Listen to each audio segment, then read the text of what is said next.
जय श्री कृष्णा। मेरे बालकृष्ण चैनल में आपका स्वागत है। श्री गणेशाय नमः। श्री सरस्वत्यै नमः।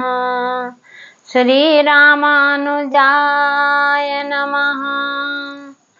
लक्ष्मीनाथ समारंभा नाथयाने मन मध्यमा देवी सरस्वती व्यासं वंदे गुरु परंपरा। भरत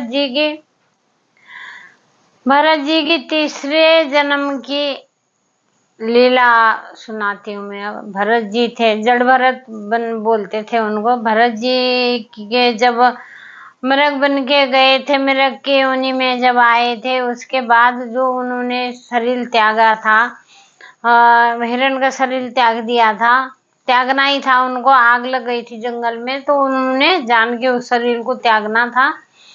याद सब था भरत जी को। मैं उस जन्म में क्या था, एक जन्म में राजा थे, वो दूसरे जन्म में भी भरत ही था नाम उनका। भरत थे तो बहुत ज्ञानी ध्यानी थे, और मृग की वजह से वो आए थे। तीसरा जन्म ये हुआ था जड़ भरत का। जड़ भरत ने उन्होंने नाम रखा। कुछ भी नहीं बोलते, उन्होंने अपनी चुप के लिए रखी थी। कुछ बोलते ही नहीं थे, बातें नहीं करते थे, वो बोलते ही नहीं थे। तो उनके पिताजी को बहुत ज्यादा चिंता हो गई थी कि भाई मेरा पुत्र जो है कि बोलता नहीं है, बात नहीं करता, कुछ भी नहीं करता। उन्होंने बोला कि भाई गायत्री मंत्र इसको सिखाना पड़ेगा। गायत्री मंत्र जपेगा। तो गुरुजी से गायत्री मंत्र दिलाया। गायत्री मंत्र एक ओम 6 महीने में एक ओम तक नहीं सीखे वो। 6 महीने हो गए, ओम बोलना उनको ओम बोलना भी नहीं आया, क्योंकि वो बोलते ही नहीं थे। उन्होंने बिल्कुल चुप के लिए था, सब पता था उनको। माँ बाप रहे नहीं बेचारे के। माँ बाप रहे नहीं तो भैया भाभी ऐसे जला भुना खाना दे देते थे, बासी रोटी दे देते थे। तो माँ बाप तो देव धाम को, भगवान धाम को पधार गए थे। कौन देखता। भैया भाभी थे, वो खाने के लिए उनको बहुत परेशान करते थे, बहुत दुखी रखते थे, ताने मारते थे बहुत। वो खाना भी ऐसे फेंक के देते थे। उन लोगों को बेचारे खाने के लिए बड़ी दर, पर वो कुछ भी नहीं बोलते थे। वो ना हूँ बोलते थे, ना हाँ बोलते थे, ना बोलते थे, ना कुछ भी नहीं बोलते थे। बोलती बंद थी उनकी। तो एक दिन क्या हुआ, तो भैया भाभी को बड़ा गुस्सा आया। घर से निकल जा, निकलता भी नहीं है, बैठ बैठ के खाता है, तुझे खाना चाहिए बैठ बैठ के। बोला तो वो उनको निकाल दिया। तो बोले चल जा। तो जहाँ पर वो नहीं होते खेतों में चिड़िया आती है बोल के, सुबह सुबह टीन वगैरह ऐसे बजाते थे। हम भी बहुत देखभाल करते थे चिड़ियों की। चिड़िया आती है तो भैया भाभी ने बोला कि जाके वहाँ खेत में चिड़िया सारा धान गेहूं जो भी खा जाती है सारा, तो तू जाके वहां पे भगा, चिड़ियों को भगा। और वहाँ वो बंदे रहते, वो आदमी जैसे बन के रहते हैं, वहां पर टांगे रहते हैं।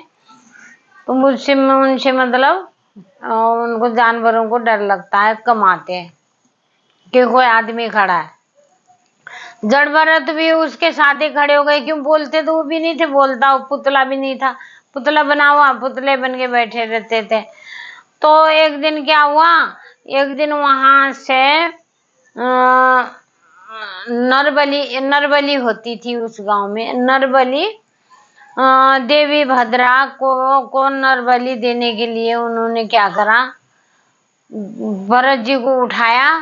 भरत जी को उठा के ले गए कि भाई हट्टा तगड़ा है, ये कुछ बोलता भी नहीं है, मतलब गूंगा है, ये कुछ आवाज भी नहीं कर पाएगा, गूंगा है, तो इसकी बलि हम आराम से दे सकते हैं। वहां लेकर चले गए भरत जी। जब वहां जाके उनको पता नहीं था क्यों उठा के ले जा रहे, पूछा भी नहीं, सवाल भी नहीं पूछते थे। तो जब वहां जाके जैसे बलि चढ़ाने के लिए उनको स्नान वगैरह करवाया और पीले वस्त्र पहनाए और जो है कि टीका बीका माला वाला लगाया, तो जब पता चला भरत जी को कि ये मेरी बलि दे रहे, बड़ी आंखें नमी हुई, उनकी आंखें में आंसू आने लगे कि भाई देखो मेरे को बलि चढ़ रहा हूं मैं आज। फिर भी प्रभु, फिर भी मैं नारायण, फिर भी मैं कुछ नहीं बोलूंगा, मैं चुपचाप बलि में चढ़ जाऊंगा पर नहीं बोलूंगा। तो जैसे उनने तलवार उठाया कि बलि देने के लिए, देवी भद्रा प्रकट हुई। प्रकट होके उसी का काट, जो काटने के लिए तलवार थी जिसके हाथ में, उसी को काट दिया। उसी को काट के वो देखा, भरत देखते कि अरे मेरे को तो मरा नहीं हूं मैं, अभी भी कटा नहीं, मेरा तो गला ठीक है। तो देखा तो ऊपर एक लटक रहा था, बगैर गले का, बगैर सिर का लटक रहा था। और सामने देखा तो 4 भुजों में खड़ी थी देवी, हाथ में तलवार था, तलवार लेके बिल्कुल गुस्से में खड़ी थी। समझ गए माँ, बच्चे कभी अपने बच्चों के लिए माँ कहीं भी आगे प्रकट होती है। माँ आपने मुझे बचाया, चलो बोल के खूब जमीन में लोट पोट करे और बालू में, मिट्टी में नाचने लगे और भजन करने लगे माँ का। बहुत खुश हो गए, माँ आपने मुझे बचाया बोल के बड़े खुश हो गए। तो इतने में क्या कर रहा था, एक राजा रहुगण था। राजा रहुगण था तो वो डेली सत्संग सुनने जाता था, आश्रम में जाता था। तो कहार लोग जो होते, वो कहार लोग 4 लोग जैसे पालकी उठाते, तो उसमें से एक कहार बीमार हो गया था। बीमार हो गया था, अब देखा कि भाई अब राजा को तो जाना है। वो राजा था, राजा रहुगण सुंदर सोबर देश का राजा था। वो, उसका देश था सुंदर सोबर। सुंदर सोबर देश का राजा था। और उसके कहार तो बीमार पड़ गया एक, अब खून ले जाएगा, 3 ही है। अब देखा कि भाई खूब लोट पोट कर रहा, बड़ा खुश। भरत जी तो खूब हट्टे तगड़े थे, खूब मोटे ताजे। तो देखा कि ये तो खूब खुश हो रहा है, खूब कीर्तन भजन कर रहा है, इसको उठा के हम कहार बना देते हैं इसको। तो उसको भरत जी को उठाया, उठा के बोला कि पालकी उठाओ, क्योंकि ये रहुगण राजा हमारे वो करते, तो पालकी उठाओ और चलो। बोला तो वहां गए, वहां जाके वो ले गए भरत जी को। भरत जी को ले गए, जैसे पालकी उठाओ बोला, पालकी उठाया। अब वो देखते थे, भरत जी नीचे देखते थे कहीं चींटियां ना आ जाए पैर के नीचे, चींटी भी नहीं मारनी चाहिए।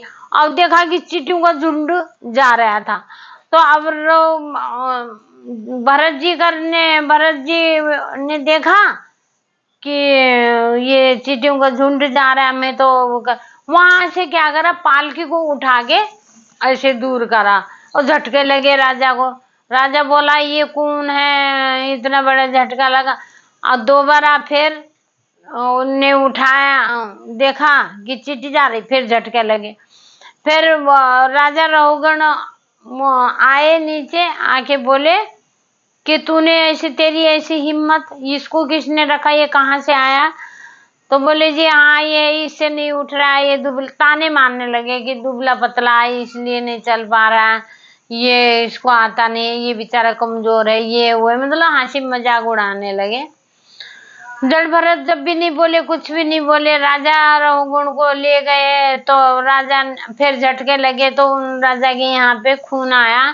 खून आके बहुत क्रोधित हो गया राजा। राजा ने बोला इसको दंड देना पड़ेगा, आज मैं इसको दंड दे के वो करूंगा, मैं सत्संग सुनने नहीं जा रहा हूँ, आप लोग चलो इसको ले चलो उधर दरबार में ले चलो, इसको कड़ी से कड़ा दंड देना पड़ेगा, जब ये मानेगा, इसने बहुत मेरा नुकसान कर दिया आज। बोला ले गए तो अब वहां भी वही हाल, वहां भी उसी को बलि चढ़ाने के लिए करने लगे, मारने के लिए सजा देने लगे।